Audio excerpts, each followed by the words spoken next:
Bismillahirrahmanirrahim. Assalamu alaikum. My name is Nida. Welcome to my YouTube channel. Today we will discuss about active voice and passive voice. Basically हम passive voice को convert करेंगे active voice में, क्योंकि active voice को passive voice में तो सारे change कर लेते हैं, उसकी तो समझ आ जाती है, लेकिन बहुत से स्टूडेंट इस मामले में कंफ्यूज ही रहते हैं कि पैसिव वॉइस को हम एक्टिव वॉइस में कैसे जो है वो कन्वर्ट करें। तो उसके लिए हम कुछ एग्जांपल्स देखेंगे, इनकी डेफिनेशंस देखेंगे, करके देखेंगे, तो इस तरह से समझ आने में बहुत आसानी होगी। मज़ीद अब टाइम ज़ाया किए बगैर हम अपनी आज की वीडियो स्टार्ट करते हैं।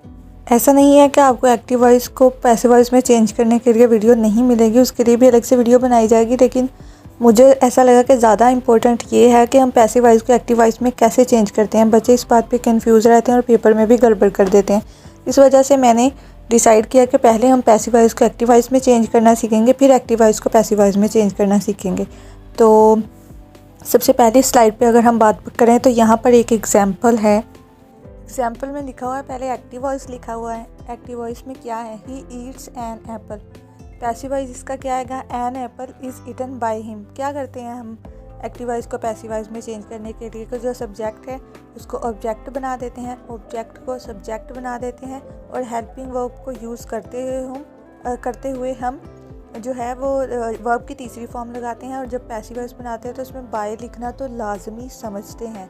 तो इस तरह से हम अपने पैसिव वॉइस बनाते हैं। लेकिन आप देखना ये है कि पैसिव वॉइस को हम एक्टिव वॉइस में कैसे कन्वर्ट करेंगे सिंपल जुमले में। तो हम इससे अगली वाली स्लाइड पे चलते हैं और इसी बात को मज़ीद समझते हैं। इस तरह से आपको अच्छे से समझ एक एग्जांपल से तो नहीं आएगी।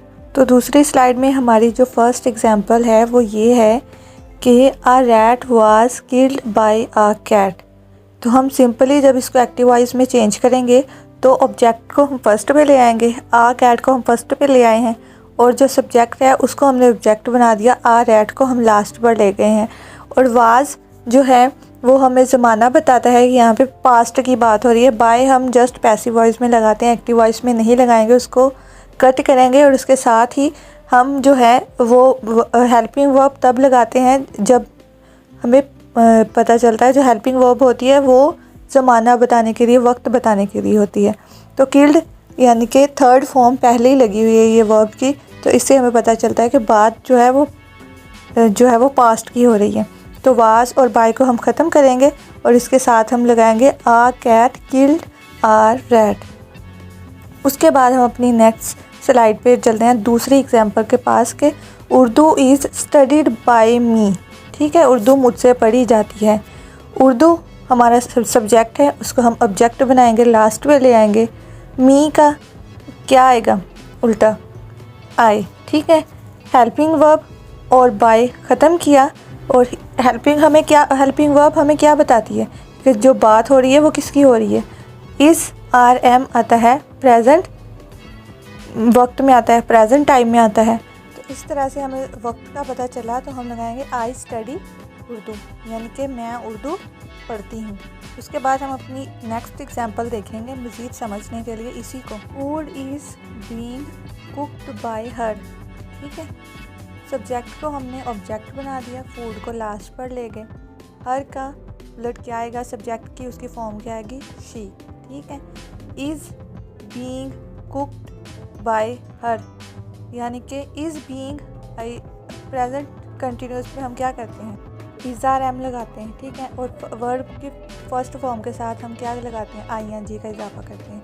ठीक है, तो हमने इसको अगर एक्टिव वॉइस में हम कन्वर्ट करेंगे तो हमने इसको इस तरह से करना है कि अगर प्रेजेंट कंटिन्यूस की बात हो रही है तो जो एक्टिव वर्ब में हम करेंगे। ठीक है, इसको जो हम एक्टिव वॉइस में इसको अगर चेंज करेंगे तब भी इसकी बात जो है वो कंटिन्यूस ज़माने में हो। She is cooking food. ठीक है ना, तो इस तरह से जो बात है वो खाना पका रही है, वो प्रेजेंट कंटिन्यूस में हमने कन्वर्ट करना था। ठीक है, आपने इस बात का ख्याल रखना है। नेक्स्ट फोर्थ है, many guest have been invited by him. Have been किस में आएगा? प्रेजेंट परफेक्ट में आएगा। ठीक है, have been invited by her.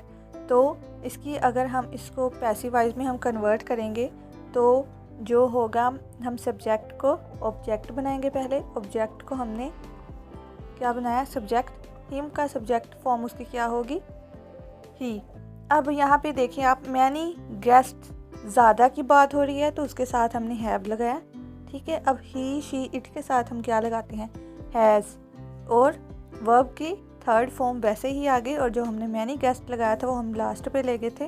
तो इसका क्या हमारी, अगर हम इसको फुल प्रोनाउंस करें इस सेंटेंस को, किस तरह से पढ़ेंगे फिर। अब हम कहेंगे he has invited many guest, ठीक है ना। आपने इस तरह से उसको चेंज करना है। पहले आपने इस बात का ध्यान रखना है कि इसमें कौन से टेंस की बात हो रही है, फिर हमने उसी लिहाज से उसको एक्टिव वॉइस में या अगर पैसिव वॉइस में तो उसी लिहाज से कि उसका ज़माना चेंज ना हो, ठीक है, उसका जो टेंस है वो चेंज ना हो, इस तरह से आपने इसको कन्वर्ट करना है। इसकी अब हम आगे वाली एग्जांपल अगर देखें तो नेक्स्ट एग्जांपल में हम देखते हैं an apple will have eaten by him.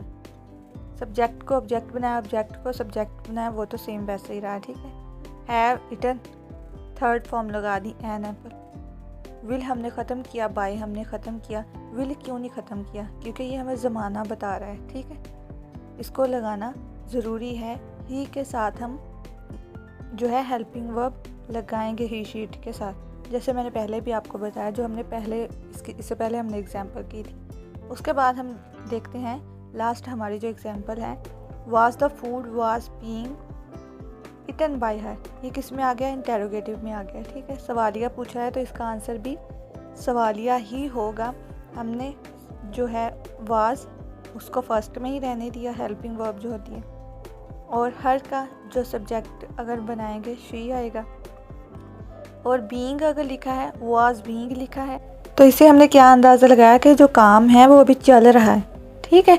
तो उसको चलते काम में ही इंटेरोगेटिव में हम इसको अगर एक्टिव वॉइस में हम चेंज करें सिंपल सेंटेंस में, was she eating the food, ठीक है, क्या वो खाना खा रही थी, हम इसको ऐसे करके चेंज करेंगे।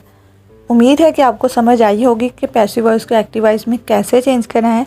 नहीं समझ आई, हम इसके ऊपर एक और डिटेल्ड वीडियो बना सकते हैं, लेकिन उससे पहले वो स्टूडेंट जो अभी तक जिनके दिमाग में ये बात नहीं अच्छे से बैठ पाई कि पैसिव वॉइस को एक्टिव वॉइस में कैसे चेंज करना है, उसके लिए पहले मैं एक्टिव वॉइस को पैसिव वॉइस में चेंज करने के लिए अलग से वीडियो एक बनाऊंगी, जिससे कि उन्हें वो समझ में आ जाए।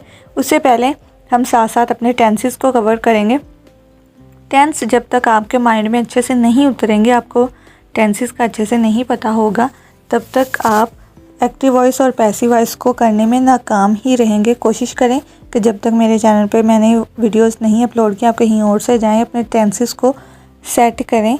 उसके बाद इंशाल्लाह मैं एक एक करके, जैसे कि पहले प्रेजेंट का, फिर पास्ट का, फ्यूचर का, सारे आपको टेंस अपलोड कर दूँगी एक एक वीडियो के साथ।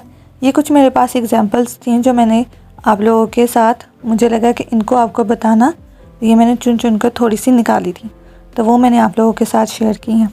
तो अब मज़ीद वीडियोस के लिए आपने चैनल के साथ जुड़े रहना है, और मिलते हैं अगली वीडियो में। तब तक के लिए अपना बहुत सा ख्याल रखें। खुदा हाफिज़।